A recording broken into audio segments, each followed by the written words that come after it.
I may have shared with you all this story before, but I'm going to share it again because in 7 years I can't remember what stories I've shared and which ones I haven't. And this is in my first class on homiletics, my first class on preaching in the seminary. And we were all told to go around the room and share the most, in these exact words, the most memorable homilies we have ever heard in our lives. And we all took our turns, and I think we were kind of trying to each one up the other, you know. And our professor won. Monsignor Steve Basso, who will actually be with us here during Lent to do our Lenten mission, he said that he grew up in North Florida in Pensacola, and they had an old Irish pastor, and he would preach the same sermon every year on this day. And it would go something like this. Last night you raised it, this morning you look like it, and if you don't change, you're going to go there.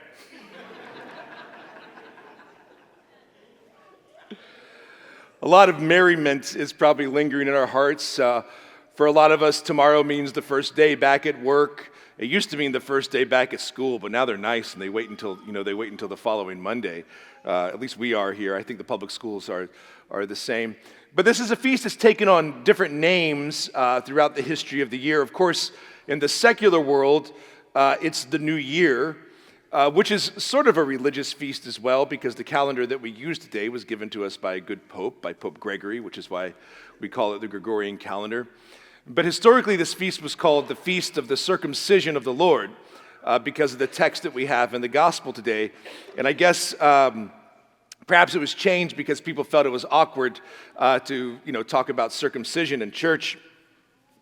I don't know if you've ever been to a brisk or to the luncheon following a brisk. The brisk is the celebration of the circumcision of a Jewish child.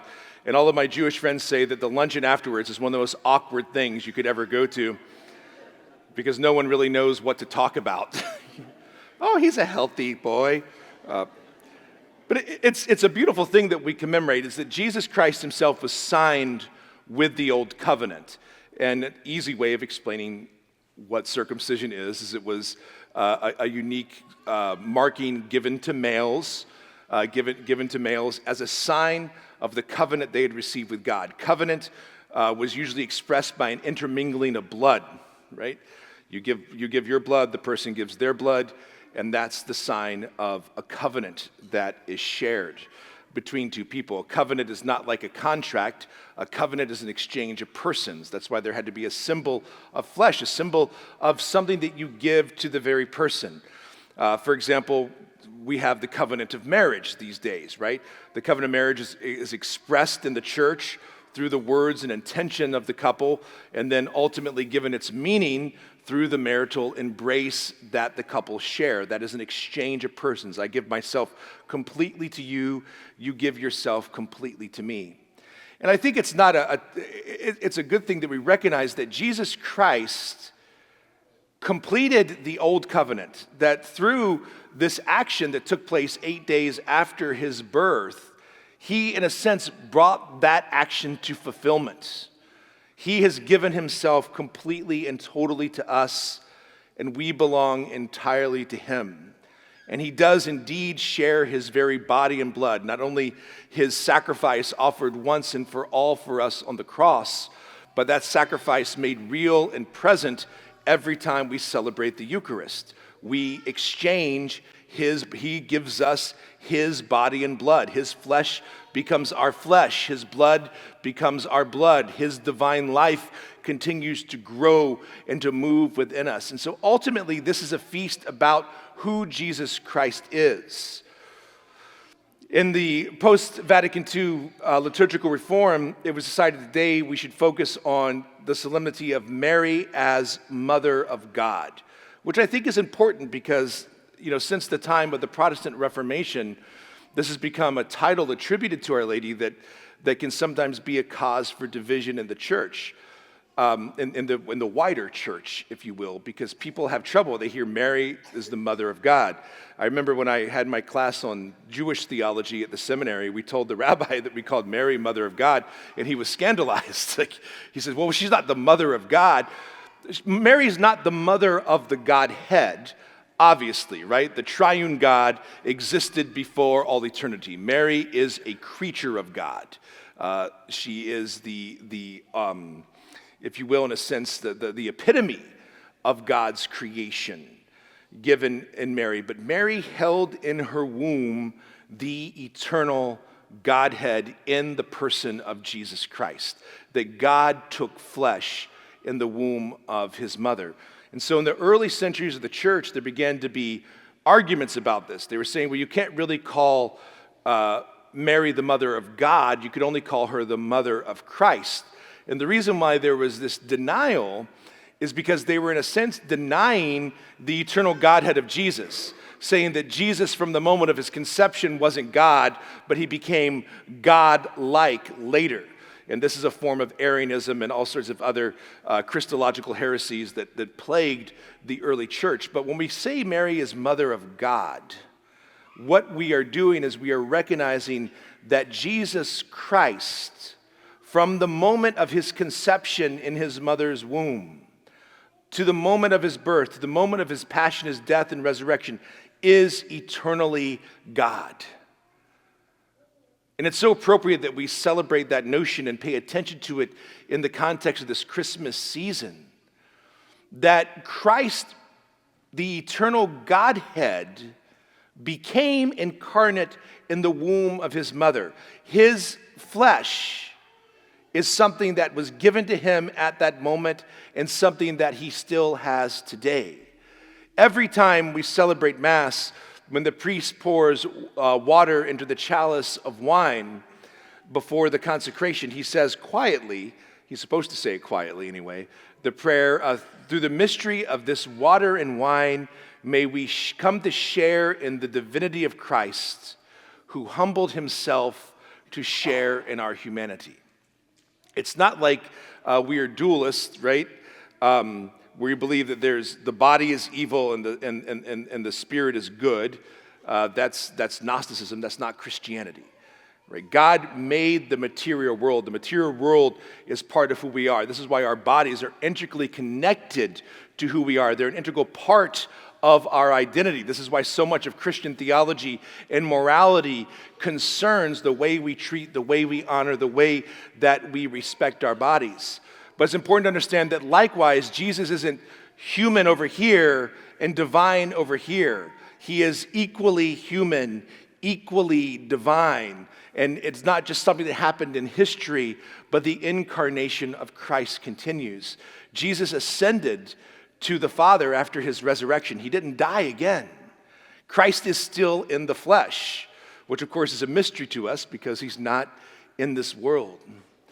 But ultimately what this feast day is about is recognizing that God has visited us with his gift of salvation, that he gives himself wholly and completely to us, and that in order for God to live and move and continue to live and move within us, it requires our yes, just in the way Mary said yes.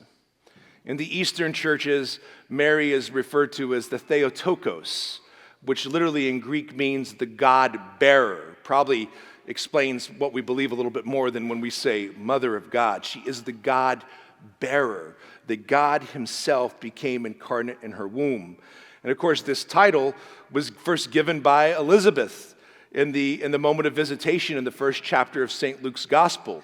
When Mary visits her elder cousin Elizabeth, she says, "Who am I that the mother of my Lord," a word that's used, the Hebrew word Adonai, reserved for God in Hebrew. "Who am I that the mother of my Lord should come to me?"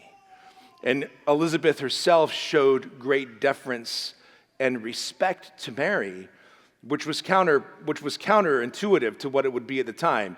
Mary was her younger relative. Mary should have shown respect to her.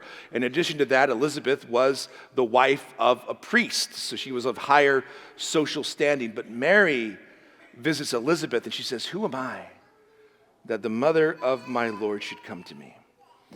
And the gospel today for the Feast of the Circumcision ends with this note. In the middle of this drama has this note that Mary kept all of these things and reflected on them in her heart. And this is mental prayer.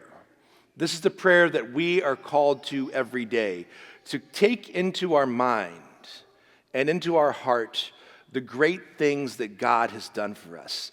This great mystery of the incarnation is not something that's just historical. You know, we don't celebrate Christmas the way we celebrate Independence Day, or the way we celebrate what we used to call Columbus Day. We don't use this just to celebrate a thing that happened a long time ago. We are celebrating the mystery of God among us, of God who still is among us, of God who came among us, of God who will come again in glory for his people. And we recognize that the one who celebrated this most of all was Our Lady, the first disciple of Jesus Christ, who said yes to God incarnate coming into this world and continued to say yes to the Lord throughout her life. And of course, secularly, this is the time of year when many of us are making those resolutions. You ever tried to go to a gym on New Year's Day? It's crowded, and it'll be that way for about 2 weeks. For about 2 weeks, it'll be crowded, and then it'll all taper off again, because most of us abandon our New Year's resolutions, if you will, by February. But perhaps we need to make a resolution today to be more like Our Lady, to take the events of Christ that aren't, again, just isolated one-time events seeped in history, but are indeed the very mysteries of our salvation, and take them to heart often, contemplate on them, that in the moments where life seems challenging, life seems dark, and life seems difficult, that we're able to remember that even in our mess, even in our brokenness, even in our shame, our doubt, our insecurities, and all these things that we face, the troubles that we face every day, that God has chosen to be a part of that. And that in him choosing to be a part of that, he has called us to something greater. And that every time we celebrate the Eucharist, while we don't have the intimate connection to our Lord that Our Lady does as the one who gave him flesh in her womb, but when we receive the Eucharist especially, we too become the bearers of Christ. The very presence of the physical, living God is given to us in our hearts, in our lives, physically given to us so that we can continue to grow and be more like him every day. The whole point of receiving the Eucharist is not a superstition. It's not some magic cookie that brings us luck or keeps us safe in some kind of vague, superstitious way. But it's the reality of God living in us. As St. Augustine said of the Eucharist, behold what you are, become what you receive. As we celebrate this Eucharist today, let's seek the intercession of Our Lady, who carried the incarnate God in her womb, to pray for us that we may be more holy, that we may be conformed every day, not just at the beginning of the year, more and more to the image and likeness of God, and that through the gift of God's revelation, he may reveal to us more every day of who he is and who he has called us to be.